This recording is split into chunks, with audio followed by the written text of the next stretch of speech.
इस वीडियो के अंदर हम मैथ मॉड्यूल पढ़ने वाले हैं। ये पहला मॉड्यूल है जो हम पढ़ने वाले हैं। सबसे पहले तो मॉड्यूल क्या होता है? मॉड्यूल एक सॉर्ट ऑफ लाइब्रेरी होती है जो इनबिल्ट होती है पाइथन के अंदर, और उसके अंदर जो डेवलपर्स हैं उन्होंने पहले से ही बहुत सारे फंक्शंस हमें बना के दे दिए हैं। तो ये एज अ टूल हम यूज़ कर सकते हैं क्वेश्चन सॉल्व करने के लिए। जैसे अगर आपको फैक्टोरियल लेना है, एक नंबर n है, उसका आपको फैक्टोरियल चाहिए, तो आप खुद एक अपना फंक्शन बना सकते हो आप, लेकिन पाइथन जिन्होंने डेवलप करी है उन्होंने हमें एक इनबिल्ट फंक्शन बना के दे दिया है। तो उन्होंने इन फंक्शंस को कैटेगराइज कर दिया, जैसे जो फंक्शंस मैथ्स के लिए यूज़ होने वाले हैं, ठीक है, उनको हमने मैथ मॉड्यूल के अंदर डाल दिया। और ऐसे ही बहुत सारे मॉड्यूल्स हैं। तो आज हम सबसे पहले मैथ मॉड्यूल पढ़ते हैं। तो मैथ मॉड्यूल के अंदर ऐसे फंक्शंस हैं बहुत सारे। यहाँ पे तो मैंने बहुत छोटे छोटे एग्जांपल्स लिए हैं, ठीक है। ये वो हैं जो बहुत ज़्यादा यूज़ कॉमनली होते हैं। इनके अलावा और भी हैं, जैसे अगर सपोज किसी ने 11th क्लास में परम्यूटेशंस अगर पढ़ा है तो NC2 निकालने का भी एक फंक्शन है, ठीक है। NCR निकालने का भी है, मतलब R की जगह वो 2 दे सकते हो आप आर्ग्यूमेंट। तो कहने का मतलब ये है कि जितने भी मैथ से रिलेटेड स्पेशली यूज़ होते हैं फ्रीक्वेंटली, वो सब उन्होंने हमें इनबिल्ट दे दिए हैं, ठीक है, जिसमें से कुछ ये है। तो सबसे पहले तो मॉड्यूल अगर हमें यूज़ करना है तो हमें सबसे पहले मॉड्यूल को इन्वोक करना पड़ता है। इन्वोक करने का मतलब कॉल करना पड़ता है, ठीक है, हमें इंपोर्ट करना पड़ता है। तो उसको सिंटेक्स क्या उसका हमें लिखना पड़ता है, इंपोर्ट मैथ। अगर हमें मैथ मॉड्यूल चाहिए तो हम बोलेंगे इंपोर्ट कर लो मैथ को, ठीक है। इंपोर्ट करने के 3 तरीके हैं, ठीक है। सबसे पहले तो अगर आपको पूरा का पूरा अगर मैथ मॉड्यूल इंपोर्ट करना है तो उसके 2 तरीके हैं कि एक तो आप लिखो इंपोर्ट मैथ, ठीक है, या फिर आप ये भी लिख सकते हो, मैं यहीं पर लिख देता हूँ उसके आगे, import from math import star. इसको मैं अभी बाद में एक्सप्लेन करूंगा, ठीक है। सबसे पहले तो अगर आपको पूरा का पूरा मैथ मॉड्यूल ही इंपोर्ट करना है तो उसके लिए ये 2 तरीके हो गए हमारे पास, ठीक है। लेकिन आप कह रहे हो कि नहीं, हमें मैथ मॉड्यूल पूरा इंपोर्ट नहीं करना, उसके बस 1-2 फंक्शंस हैं जो आपको यूज़ करने हैं। तो पूरा मैथ मॉड्यूल आप क्यों लोगे, है ना? अगर आपको एक चॉकलेट खरीदनी है तो उसके लिए आप पूरी शॉप तो नहीं खरीद लोगे ना, जहाँ पर केक भी मिल रहा है, पेस्ट्री भी मिल रही है। आप सिर्फ एक चॉकलेट खरीद लोगे, खत्म। तो ऐसे ही यहाँ पे भी आप कर सकते हो। अगर आपको सपोज, अभी हम देखने वाले इन फंक्शंस को, अगर आपको सपोज ये SQRT फंक्शन चाहिए तो आप क्या लिख सकते हो, फ्रॉम मैथ, ठीक है, इंपोर्ट कर लो क्या चीज़, SQRT, ठीक है। तो आप एक तरह से ये कह रहे हो कि मैथ, क्योंकि SQRT आपको इंपोर्ट क्या करना है, आपको मैथ को इंपोर्ट नहीं करना, आपको इंपोर्ट SQRT करना है। लेकिन कहाँ से इंपोर्ट करना है, फ्रॉम मैथ, है ना। मैथ उसका घर है, तो from this house you should import SQRT। तो इसका ये मतलब है, ठीक है। अगर आपको सपोज SQRT के साथ साथ ये वाला फंक्शन फैक्टोरियल करना है, जैसे सपोज पाओ करना है और बाकी कोई नहीं करना, ये 2 ही फंक्शन करना है, SQRT और पाओ, तो आप सिंपली यहाँ कॉमा लगा के पाओ लिख सकते हो, ठीक है, कि from math import SQRT comma पाओ। ऐसे कितने भी लगा सकते हो, यहाँ पर आप GCD लिख लो, जितने भी लिखने हैं। लेकिन अगर आपको बहुत ही ज़्यादा फंक्शंस यूज़ करने हैं, ठीक है, जिनको आप सिंपली टाइप नहीं कर सकते, तो उस केस में हम इन दोनों मेथड्स में से कोई सा भी यूज़ कर लेंगे। इन दोनों में क्या डिफरेंस है वो मैं बताऊंगा। पहले हम थोड़ा ये देख लेते हैं कि फंक्शंस कैसे यूज़ होते हैं, तब इनका डिफरेंस बेटर समझ आएगा, ठीक है। तो अभी के लिए मैं क्या कर लेता हूँ, सपोज इस वाली लाइन को कमेंट कर देता हूँ और सबसे एक एक करके हम देखते हैं। अभी ना मैं यहाँ पर फ्रॉम मैथ इंपोर्ट स्टार लिख रहा हूँ, ठीक है। इस पर अभी मैं मतलब समझाऊंगा मैंने ऐसा क्यों किया है। तो सबसे पहले हम देखते हैं कि सील फंक्शन क्या होता है, ठीक है। तो सील तो हम शायद पहले पढ़ चुके हैं, पर फिर भी मैं दिखा देता हूँ कि अगर आपको प्रिंट करवाना है सील ऑफ, आप जो भी नंबर दोगे उसका अपर बाउंड, जो अपर बाउंड में क्लोजेस्ट इंटीजर होगा वो सिलेक्ट हो जाएगा। अगर आप इंटीजर ही दोगे इसके अंदर तो उसका आंसर तो इंटीजर ही रहेगा। मैं आप पर अगर 2 दे दूँ या फिर सपोज 3 दे दूँ, 23 दे दिया सपोज, तो इंटीजर है ना, तो इंटीजर का सील लोगे तो वो इंटीजर ही रहेगा। लेकिन अगर आप डेसिमल नंबर दोगे जिसमें डेसिमल पॉइंट्स भी होंगे, तो उस केस में वो से जो ऊपर वाला इंटीजर होगा वो कर देगा, ठीक है। सपोज मैं यहाँ पर अगर दे दूँ 2.23, अगर इसका मैं सील देखूंगा तो वो मेरा 3 आ जाएगा, ठीक है। और ऐसा नहीं है कि यहाँ पे राउंड ऑफ नहीं होता, याद रखना, ठीक है। सिंपली ऊपर वाला इंटीजर जाएगा, अगर 2.23 है तो भी 3 आएगा, अगर 2.999 था तो भी 3 आएगा। मैं एक बार यही रन करके दिखा देता हूँ, ठीक है। तो इसका आंसर 3 आ गया। और अगर मैं इसको 2.0000 और यहाँ पर 1 लिख दिया, ठीक है, तो इस केस में आप देखोगे अगर तो यहाँ भी आंसर 3 आएगा। सील जो वर्ड है वो सीलिंग से हमने लिया है। सीलिंग छत को बोलते हैं, जो घर का जो ऊपर वाला हिस्सा होता है, छत, जैसे ज़मीन को हम फ्लोर बोलते हैं, तो जो ऊपर छत होती है उसको सीलिंग बोलते हैं, तो ये वर्ड वहीं से आया है। तो ये सिंपल सा सीलिंग फंक्शन हो गया। इसके बाद हम एक देखते हैं फ्लोर फंक्शन क्या होता है। फ्लोर बेसिकली वही ज़मीन। तो अगर मैं यहाँ पर सिंपली लिख दूँ प्रिंट द फ्लोर ऑफ 2.99999 कर दिया, इतना ज़्यादा तो कोई फ़र्क नहीं पड़ता, वो नीचे वाले इंटीजर को ही प्रिंट करेगा। यहाँ पर 2 आ गया हमारा आंसर, ठीक है। और अगर ऐसे ही मैं यहाँ पर कितना भी छोटा दे दूँ 2.001 तो उसके केस में भी 2 ही आएगा, ठीक है। यहाँ पर जो फ्लोर और सीलिंग है वो हमेशा इंटीजर ही होगा, ठीक है। अब वो हमें देखना है, सीलिंग मतलब ऊपर वाला इंटीजर, फ्लोर मतलब नीचे वाला इंटीजर, ठीक है।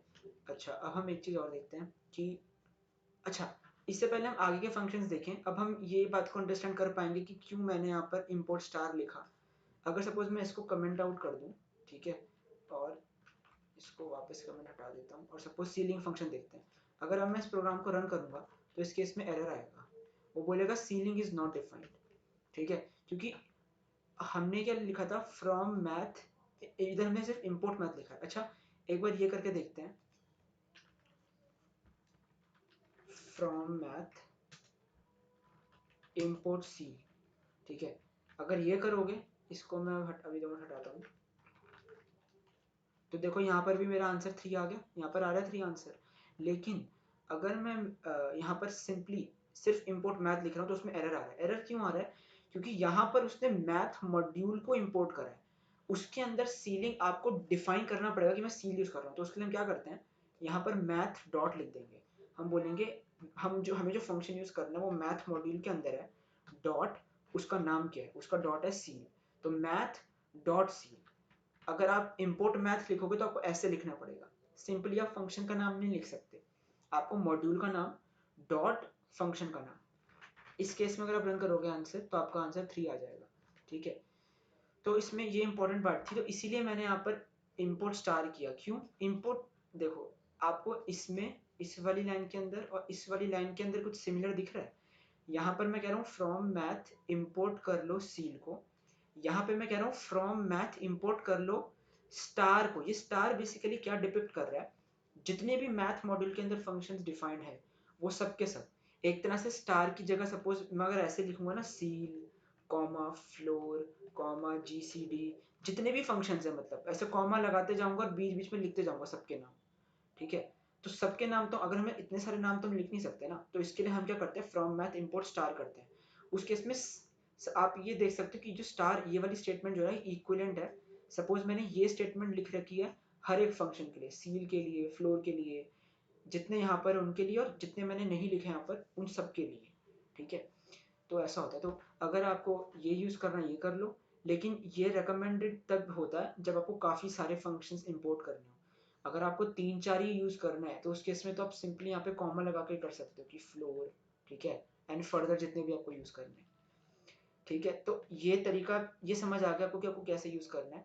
कभी कभी लोग ऐसे भी यूज़ करते हैं, तो इस कोई प्रॉब्लम नहीं, आप कर सकते हो यूज़ करना है तो। मैं पर्सनली ये लिख लेता हूँ, तो कुछ भी यूज़ कर सकते हो। तो अभी तो खैर हमें यहाँ पे फंक्शंस का वर्किंग देखनी, तो मैं ये स्टेटमेंट यूज़ कर रहा हूँ ताकि मेरे को सबके लिए लिखना ना पड़े अलग से, फ्रॉम मैथ इम्पोर्ट स्टार। तो अभी हमने यहाँ पर सील फंक्शन देख लिया, फ्लोर फंक्शन देख लिया, अब मैं इसे हटा देता हूँ, ठीक है। अब हम सब देखते हैं कि log 2 क्या करता है। तो log अगर किसी ने नहीं पढ़ा तो कोई बात नहीं, log मैथ की एक मैथ में होता है बेसिकली लॉगरिथम्स, तो उसमें बेस होता है हमारा। तो जो यहाँ पे log 2 और log 10 लिखा हुआ है ये बेस है, log of something to base 2, log of something to base 10। तो अगर मेरे को सपोज log ऑफ 10 चाहिए टू बेस 2, तो मैं सिंपली लिख सकता हूँ log 2 ऑफ 10। इस स्टेटमेंट का मतलब है log लेना है 10 का बेस 2 के लिए। तो अगर आप इसे रन करोगे तो आपका आंसर आ जाएगा, जो भी आंसर होना होगा मतलब, ठीक है। ऐसे ही आप log 10 के लिए भी कर सकते हो। अगर मैं सिंपली यहाँ पर लिख दूँ log और इतना लिख दूँ अगर, ठीक है, तो इस केस में बेस क्या होगा, इस केस में बेस जो होता है वो ई होता है, मैथ्स के अंदर होता है एक ई कांस्टेंट, ठीक है। अगर नहीं पता तो कोई बात नहीं, बस इतना जान लो कि इसका मतलब क्या है, इसको बोलते कैसे हैं, log ऑफ 10 टू बेस 2। इस केस में log of 10 to base natural base, basically e जो होता है नेचुरल बेस होता है। ओके, तो अब हम आगे के कुछ फंक्शंस देख लेते हैं एक्स्ट्रा। एक्सपोनेंट, EXP क्या करता है, ये EXP को एक्सपोनेंट रीड मत करना, इसको एक्सपोनेंशियल रीड कर लेना। ये क्या करता है, जैसे पाव फंक्शन क्या करता है कि हमें पावर रेस करने के लिए हेल्प कर देता है। तो ई एक्स पी क्या करता है, ई की पावर को रेस करता है। ई जो है ना, ई ये मैथ्स के अंदर एक कांस्टेंट होता है, अगर किसी को नहीं पता तो कोई बात नहीं। ई जो होता है कांस्टेंट होता है मैथ्स के अंदर। तो अगर आपको इसकी पावर रेस करनी है तो आप सिंपली लिख सकते हो प्रिंट ई एक्स पी। और जितनी भी आपको पावर रेस करनी है, सपोज अगर मेरे को यही जानना है कि ई की वैल्यू क्या है, तो मैं पावर 1 दे दूंगा, क्योंकि किसी भी चीज़ की पावर 1 इज 1 ओनली ना। तो अगर मैं यहाँ पे 1 दे दूंगा तो मेरे को ई की वैल्यू मिल जाएगी। ये उसकी वैल्यू है, जो मैं कह रहा था ना, ई मैथ्स के अंदर कांस्टेंट होता है, ये उसकी वैल्यू है। मेरे को उसका स्क्वायर चाहिए, तो मैं यहाँ पे 2 डाल दूंगा। 2 डालूंगा तो देखो यहाँ पे इस वैल्यू का जो भी स्क्वायर आ रहा होगा वो ये आ रहा होगा, ठीक है। तो ई एक्स पी ये करता है। अच्छा, यहाँ पर मैं जितने भी फंक्शंस बता रहा हूँ ये वो हैं जो जनरली यूज हो जाते हैं, क्योंकि फंक्शंस तो बहुत सारे हैं। अगर आप python.org पे जाकर डॉक्यूमेंटेशन देखोगे, मैथ मॉड्यूल के अंदर आप देखोगे इतने सारे, बहुत सारे फंक्शंस हैं। इनफैक्ट इतने सारे कभी कभी तो यूज़ भी नहीं होते। अगर सपोज आपकी एक पर्टिकुलर फील्ड है वहीं पर यूज़ होते हैं, हर जगह तो यूज़ भी नहीं होते। तो ऐसी फैक्टोरियल है। फैक्टोरियल बड़ा सही है, जैसे हाँ फैक्टोरियल। अगर किसी ने प्लेलिस्ट वो वाली चेक करी जिसके अंदर मैंने एक पाइथन को यूज़ कर सॉल्व किया क्वेश्चन, जहाँ पे हमें फैक्टोरियल काउंट करने के लिए एक फंक्शन डिफाइन करना था, तो वो अगर डिफाइन करना तो कर सकते हैं, लेकिन पाइथन के अंदर इनबिल्ट ही हमें मिलता है। तो जिसका भी फैक्टोरियल निकालना है आपको, उसके लिए आप यहाँ पे लिख सकते हो फैक्टोरियल, ठीक है। और उसका नाम सपोज फैक्टोरियल ऑफ 5 कर दिया, तो फैक्टोरियल ऑफ 5 120 होता है, तो 120 हमारा आंसर आ गया यहाँ पर, राइट। तो बड़ा सिंपल सा है। अच्छा, इसके बाद एक देखते हैं प्रॉड। प्रॉड ही वही वाला जो लास्ट क्लास में हुआ था ना पिछली बार, जहाँ पे मैंने बता दिया था, क्योंकि मैंने सम के साथ बता दिया था। सम तो हम ऐसे यूज कर सकते हैं, प्रॉड के लिए आपको मैथ मॉड्यूल यूज करना पड़ता है। तो आज देख लेते हैं हम तो सिंपली मैंने यहाँ पे प्रॉड लिख दिया, और जो भी इटरेबल मेरे को देना होगा मैं वो दे सकता हूँ। सपोज मैंने 2,3 दे दिया, अगर देखते हैं उस केस में क्या आएगा, तो उस केस में एरर दे देगा। ऐसा एरर क्यों आया, क्योंकि हमने कोई इटरेबल चीज़ नहीं दी है, राइट। क्योंकि इटरेबल देना होता है, जैसे हमने पिछली वीडियो में देखा था। तो अब समझ आ गया होगा प्रॉड कैसे यूज़ करते हैं। तो मैं लिस्ट डिफाइन कर दूंगा। पिछली वीडियो में मैंने शायद टप्पल लेके किया था, या शायद दोनों से किया था, कैसे भी कर सकते हैं, इटरेबल देना है बेसिकली। तो मैंने यहाँ पर लिस्ट एल पास कर दी, तो वो मेरे को 1 2 3 का प्रोडक्ट दे देगा, जो कि हमारा 6 होता है, ठीक है। तो अब हमने ये भी देख लिया। अब इसके बाद हमारे पास एक बचा SQRT function, trunk and GCD. तो एसक्यूआरटी फंक्शन देखते हैं। एसक्यूआरटी फंक्शन कुछ नहीं करता, स्क्वायर रूट प्रिंट करता है। अगर मेरे को स्क्वायर रूट चाहिए 9 का, तो मुझे पता है स्क्वायर रूट ऑफ 9 इज 3, तो 3.0 आ जाएगा। 3.0 ये इंटरेस्टिंग बात है नोटिस करने की, कि ये जो आंसर देगा फ्लोट में देगा, है ना। अगर आपका आंसर इंटीजर भी आ रहा है तो वो उसे फ्लोट में कन्वर्ट कर देगा, तो 3 का 3.0 हो जाएगा, ठीक है। तो ये सिक्योरिटी सिंपल सा हो गया। एक और एग्जांपल देखना तो देख सकते हैं। अगर सपोज मैं यहाँ पे 10 दे दूँ, तो 3 पॉइंट समथिंग आ जाएगा, 3.16, राइट। तो ये आ गया, ओके। एक और देखना हमें इम्पोर्टेंट, ट्रंक और जीसीडी। जीसीडी बहुत इंपॉर्टेंट है, इसलिए पहले मैं वही बताऊंगा, या चलो उसको लास्ट में बताएंगे। ट्रंक देख लेते हैं। ट्रंक बहुत सिंपल सा यूज होता बहुत ही कभी कभार है, पर फिर भी चलो बता देते हैं। ट्रंक ऑफ समथिंग 2 पॉइंट कुछ भी लिख दो यहाँ पे। अगर सपोज मैं 99999 कर दूँ, ठीक है, उस केस में अगर आप आंसर देखोगे तो भी आंसर 2 ही आएगा। अगर आप इसको ये कर दो 00001, मैंने एक्सट्रीम केसेस ले लिया है ना, तो बीच वाले केस में कंफ्यूजन कभी रहेगी नहीं। तो ट्रंक क्या कर रहा है, सिंपली उसका इंटीजर पार्ट ले रहा है, ठीक है। तो ये फंक्शन उतना इंपॉर्टेंट था नहीं वैसे, बस पता होना चाहिए इसलिए मैंने बता दिया। ये इंपॉर्टेंट है प्रिंट जीसीडी फंक्शन। इनफैक्ट इसका क्वेश्चन भी शायद मैंने प्लेलिस्ट में करा हुआ है या अभी करने वाला हूँ, जिसके अंदर हम जीसीडी निकालने के लिए खुद का फंक्शन डिफाइन करेंगे। पर पाइथन इनबिल्ट देता है हमें जीसीडी फंक्शन। तो जीसीडी अगर किसी को नहीं पता तो एचसीएफ पढ़ा था ना, हाईएस्ट कॉमन फैक्टर, एचसीएफ। तो जीसीडी भी उसी का नाम है, उसी को जीसीडी भी बोलता है, ग्रेटेस्ट कॉमन डिवाइसर। तो जीसीडी ऑफ जिन भी नंबर्स आपको चाहिए, सपोज 2 और 7 का चाहिए, तो मैं 2 और 7 के आर्ग्यूमेंट्स पास कर दूंगा, और उसके बाद हम प्रोग्राम देख लेंगे, इसका आंसर बना जाएगा, ठीक है। पर ये इंपॉर्टेंट है, जीसीडी फंक्शन काफ़ी इंपॉर्टेंट है, यूज़ भी होता है बहुत बारी, स्पेशली कॉन्टेस्ट के अंदर। अगर आप कोड फोर्सेज या कोड शेफ पर कॉन्टेस्ट देते हो तो वहाँ पर यूज़ हो जाता है, ठीक है। तो आज की वीडियो में बस इतना ही। आज हमने देखा कि मॉड्यूल्स क्या होते हैं, और उसका हमने एग्जाम्पल लिया मैथ मॉड्यूल, ठीक है। नेक्स्ट वीडियो के अंदर हम देखेंगे कुछ और इंटरेस्टिंग चीज़ें। इसमें एक मैं और बता देता हूँ, एक फंक्शन है जो मैथ मॉड्यूल के अंदर नहीं है लेकिन वो फंक्शन बड़ा इंटरेस्टिंग है, ठीक है। उस फंक्शन का नाम है राउंड फंक्शन। इसके लिए आपको ये मैथ मॉड्यूल को इंपोर्ट कराने की ज़रूरत नहीं है, ठीक है। तो इनफैक्ट मैंने इसलिए कमेंट आउट कर दिया इसको, ठीक है। राउंड फंक्शन क्या करता है, आपको राउंड ऑफ करना है तो आप राउंड फंक्शन यूज करते हो, तो राउंड, ठीक है। अब आपको जो भी वैल्यू राउंड ऑफ करनी है, suppose 2 point something something something, ठीक है, मैंने इतनी सारी वैल्यूज दे दी।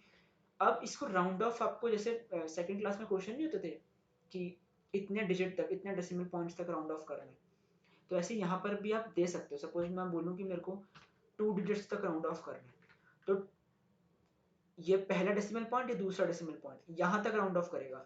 तो 2 के बाद 3 है, तो 3, क्योंकि 3 के केस में हम जो रिटेन कर लेते हैं ना अपना पिछला डेसिमल पॉइंट, तो इसका आंसर क्या आ जाएगा, 2.12 आ जाएगा। तो वही मेरा आंसर आ गया। अच्छा, अगर सपोज मैं यहाँ पर इसी 3 को हटा के यहाँ पे 5 कर दूँ, ठीक है, वैसे तो सबको पता ही होगा पर चलो फिर भी बता ही दिया, यहाँ पे 2.13 हो जाएगा। अच्छा, यहाँ पर 2 की जगह अगर मैं 5 दे दूँ, तो उस केस के अंदर क्या होगा, उस केस में यहाँ पर 5 डिजिट्स दिखाएगा राउंड ऑफ करने पर, ठीक है, 5 डिजिट्स तक राउंड ऑफ करेगा। तो ये मैथ मॉड्यूल के अंदर नहीं था, लेकिन ये बड़ा इंटरेस्टिंग फंक्शन है इसलिए मैंने बता दिया, ठीक है। तो ठीक है, इस वीडियो में इतना ही है। So see you in the next video, thank you and bye bye.